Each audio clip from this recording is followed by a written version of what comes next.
Welcome to another episode of Short Stories for a Busy World. Letters in Transit.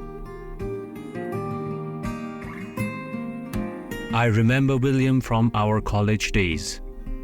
Quiet, thoughtful, with eyes that seemed to hold stories he never told.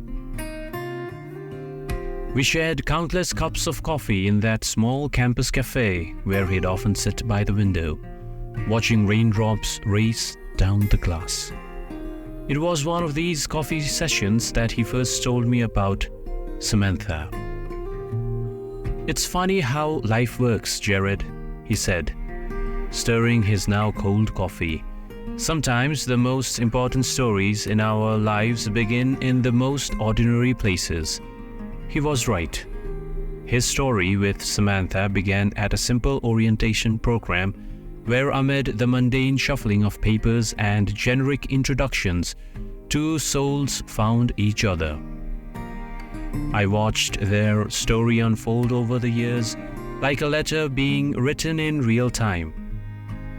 They met again at another orientation program months later, and something shifted.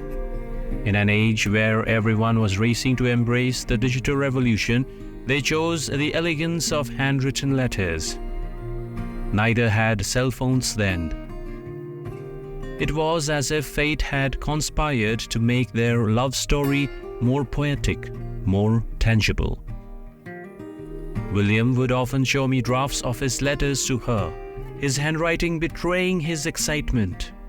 "Look at this, Jared," he'd say, holding up pages filled with his thoughts. "Do you think she'll understand what I'm trying to say?" I'd smile, knowing that every word he wrote carried the weight of his growing feelings. Then came the day when William decided to take the leap. He accepted a job offer in Samantha's city, his eyes bright with hope as he told me about it. "This is it," he said, carefully folding the letter that would tell her about his relocation. "Everything could change after this." But life has a cruel way of rewriting our carefully planned stories. During a break back home, William received the news that shattered his world. Samantha was engaged. I was with him when he got that message from a mutual friend.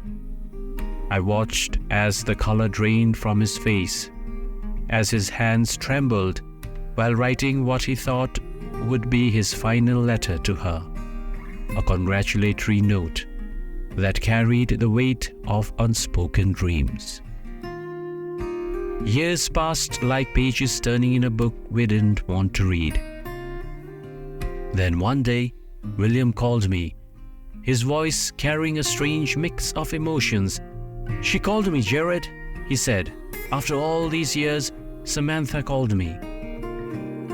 He recounted their conversation to me, each word heavy with what could have been. She had a child now, he told me. But that wasn't what broke my heart.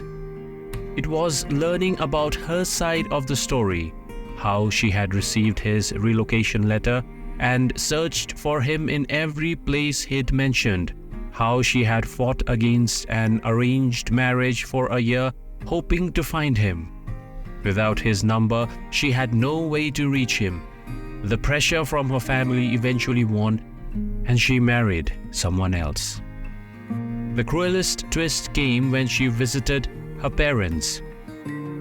There, waiting like ghosts from the past, were all of William's letters, the ones he wrote after learning of her engagement, pouring out his heart and soul onto paper. She read them all, years too late, understanding the depth of what they had lost.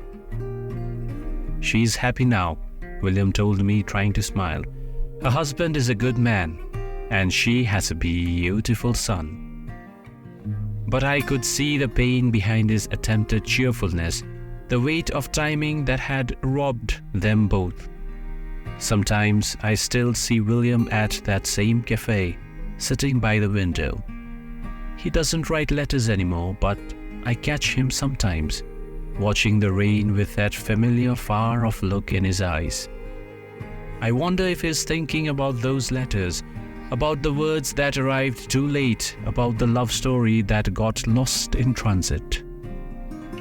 In this age of instant messages and constant connectivity, their story stands as a bittersweet reminder of a time when love traveled at the speed of paper and ink, when distance was measured in postal stamps, and when sometimes, just sometimes, the most beautiful stories remain unfinished.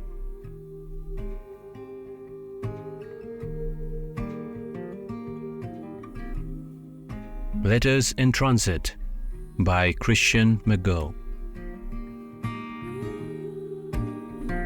Thank you for listening, and stay tuned for more such short stories for a busy world.